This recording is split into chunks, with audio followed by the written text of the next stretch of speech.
Today I will discuss about ultra structure of bacteria. वैसे क्या है, हम अल्ट्रा स्ट्रक्चर ऑफ बैक्टीरिया के बारे में बता चुके हैं कि हमारा जो बैक्टीरिया सेल है वो किस किस से मिलकर बनी हुई है।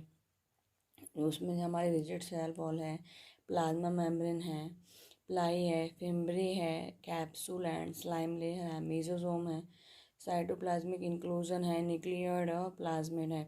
ये सारे के सारे पार्ट जो हैं वो हमारे बैक्टीरियल सेल के हैं। अब हम बात करते हैं कि रिजिड सेल वॉल यानी जो दृढ़ कोशिका भित्ति है वो क्या होती है। दृढ़ कोशिका भित्ति responsible for the structural integrity of the cell. जो हमारी कोशिका है उसकी स्ट्रक्चर यानी संरचनात्मक इंटीग्रिटी को बनाए रखने के लिए ज़रूरी होती है या रिस्पॉन्सिबल होती है। Peptidoglycans is present in all bacterial cell wall. जो हमारा पेप्टोग्लाइकेंस जो होता है वो क्या है, ऑल बैक्टीरियल सेल वॉल में प्रेजेंट होता है। पेप्टोग्लैंड जो कंपाउंड है और बैक्टीरियल सेल वॉल यानी जो हमारी कोशिका भित्ति है उसमें प्रेजेंट रहता है। और पेप्टोग्लाइकेंस की वजह से ही जो है ये रिजिडिटी प्रोवाइड करते हैं बैक्टीरियल सेल वॉल को।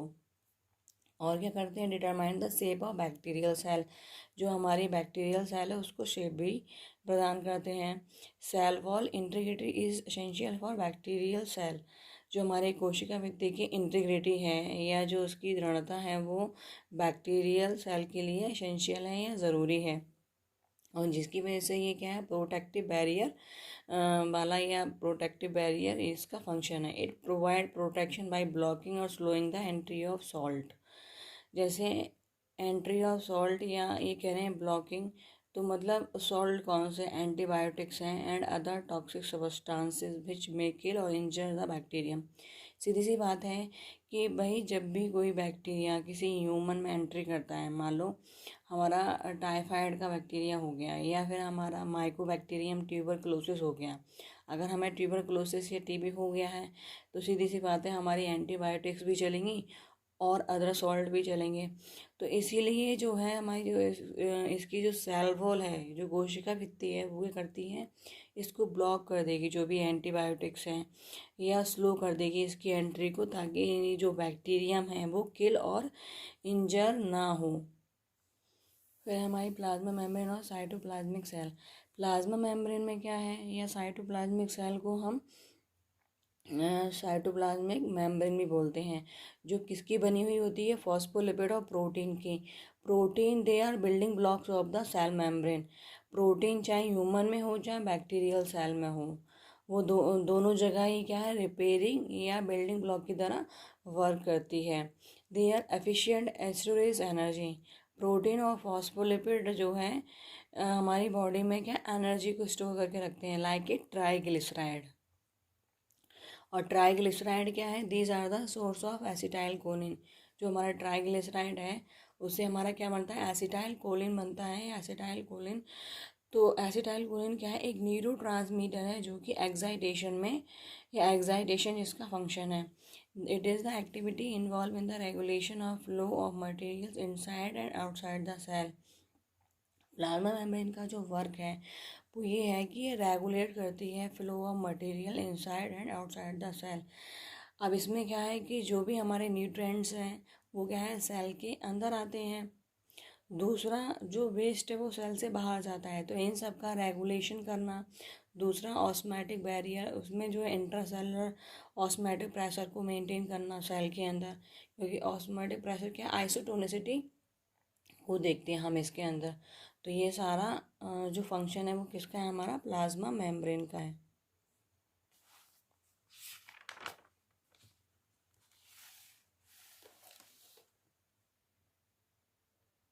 अब बात करेंगे फ्लैजला की। Flagella form the organ of locomotion in number of bacilli and spiral to few species. जो हमारे फ्लैजला जो होते हैं वो क्या है, लोकोमोशन के लिए एक ऑर्गन का फॉर्मेशन करते हैं, जो कि कुछ स्पीसीज़ में ही होता है बैक्टीरिया की, जैसे बैसिलाई है या स्पायरल है, या टू स्पीसीज ऑफ कोकाई, इन सब में ही जो है फ्लैजला देखने को मिलता है, या इनमें जो है लोकोमोशन होता है या मूवमेंट होता है वो फ्लैजला की वजह से होता है।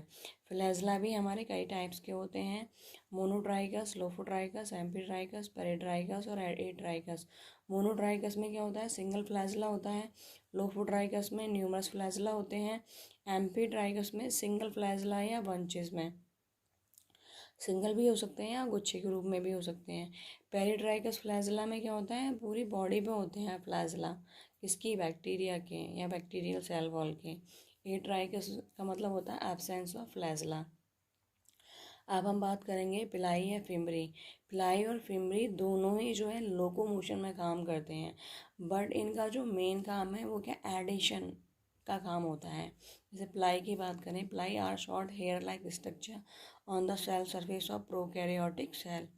ये जो हमारी पिलाई जो होती है वो क्या, हेयर लाइक स्ट्रक्चर, जो बाल हैं उनके आकार की संरचना होती है। और जो प्रोकैरियोटिक सेल होती हैं, प्रोकैरियोटिक सेल जो है वो बैक्टीरिया में पाई जाती है, तो उनकी सरफेस पे मिलता है। They can role in the movement but more involve in adhesion to surface. वही मैंने बताया कि इसका जो मेन फंक्शन जो है, मूवमेंट में है रोल, बट मेन जो है वो इसका एडरेशन का वर्क है, मतलब चिपकाने का या चिपकने का, सरफेस से चिपके रहते हैं ये। फिमरी जो है, fimbria long filamentous polymeric protein structure है, जो कि हमारा लोकेटेड होता है बैक्टीरियल सेल। फिमरी भी वही है, हमारा लोकोमोशन में हेल्प करता है, बट ये जो है to bind the specific receptor structure. ये जो होती है फिमरी, ये क्या करती है, जो हमारा बैक्टीरियम है जब भी अपने होस्ट से चिपकेगा तो वो स्पेसिफिक होगा।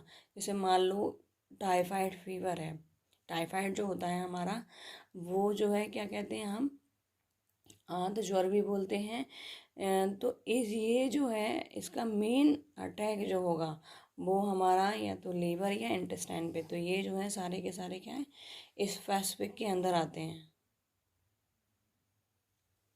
कैप्सूल है, ये हमारा स्लाइम लेयर है।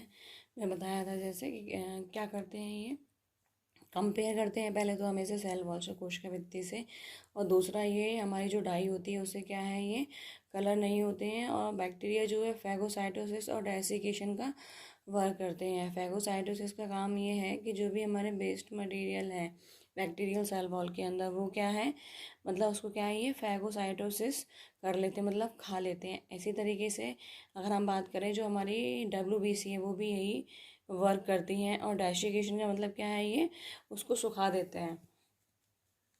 कैप्सूल कंपोस्ट पॉलीसैकेराइड, कैप्सूल जो होता है वो पॉलीसैकेराइड का बना होता है। इसमें जो स्लाइम लेयर होती है वो क्या है, gelatinous covering present around the cell wall. जो हमारी स्लाइम लेयर है उसकी जो कवरिंग है वो किसकी बनी हुई होती है, जेलेटिनस की, और ये कोशिका भित्ति के चारों तरफ होती है। इस ये जो है मेजर कॉन्स्टिट्यूएंट्स क्या क्या है इसमें, ग्लाइकोप्रोटीन है और ग्लाइकोलिपिड्स है। मेन जो है हमारी ग्लाइकोप्रोटीन और ग्लाइकोलिपिड की बनी हुई होती है। Capsule protect cell against temporary drying by preserving water molecules. Capsule जो होता है इसे टेम्पररी ड्राइंग से बचाता है और बाकी प्रिजर्व करता है या बचाता है वाटर मॉलिक्यूल को। It is present in engulfment of bacterial cell by WBC। वही मैंने बताया है कि जो हमारे कैप्सूल जो है वो क्या है, फैगोसाइटोसिस से बचाता है और बैक्टीरियल सेल को सूखने से यानी डेसिकेशन से। ये हेल्प करता है attachment of bacterial cell slime layer, protect the bacterial cell from external environment like antibiotic. जो हमारा बैक्टीरिया जो है, हमारी स्लाइम लेयर जो है हमारी बैक्टीरियल सेल को क्या करती है, एक्सटर्नल मतलब बाहरी इन्वायरमेंट से क्या है, बचाती है। It allows bacterial colonies to sustain water chemical sterilization. जब केमिकल स्टरलाइजेशन हो रहा होता है तो जो बैक्टीरियल कॉलोनी जो है वो क्या है, सस्टेन हो जाती हैं। फिर है हमारा मीजोजोम। मीजोजोम क्या है, ये क्या है, found membrane of bacterial cell. जो हमारी बैक्टीरियल कोशिका है उसकी सतह पर पाया जाता है या मेम्ब्रेन में पाया जाता है, जो हेल्प करता है हमारे किसमें, synthesis of cell membrane, replication of DNA और प्रोटीन सिंथेसिस में हेल्प करता है हमारा मीजोजोम। फिर है हमारा साइटोप्लाज्मिक इंक्लूजन। साइटोप्लाज्मिक इंक्लूजन जो है, जैसे हमने पहले सेल में पढ़ा था, जो हमारी यूकैरियोटिक सेल है उसमें वेसिकल होता है। इसी तरीके से इसमें क्या होता है, साइटोप्लाज्मिक इंक्लूजन होता है, जिसमें क्या है, हमारा न्यूट्रिएंट जो है बैक्टीरिया के लिए जो है वो न्यूट्रिएंट जो है, पोषक तत्व जो हैं वो स्टोर रहते हैं या रिजर्व रहते हैं, तो उसको हम क्या बोलते हैं, इंक्लूजन। जब भी बैक्टीरिया को ज़रूरत होती है, यहाँ से ही वो जो है न्यूट्रिएंट्स को लेता है और अपनी ग्रोथ करता है। न्यूक्लियोइड मतलब पता ही है कि भाई प्रोकैरियोटिक सेल में पाया जाता है, लेकिन ये क्या है, वेल डेवलप नहीं होता है। वेल डेवलप नहीं होता है मतलब ये पूरी तरीके से विकसित नहीं होता है। और न्यूक्लियोलस विद माइटोटिक एपरेटस, और न्यूक्लियोलस की अगर हम बात करें, माइटोटिक एपरेटस जो है हमारा जब सेल डिवीज़न हो रहा होता है तब हमें देखने को मिलता है।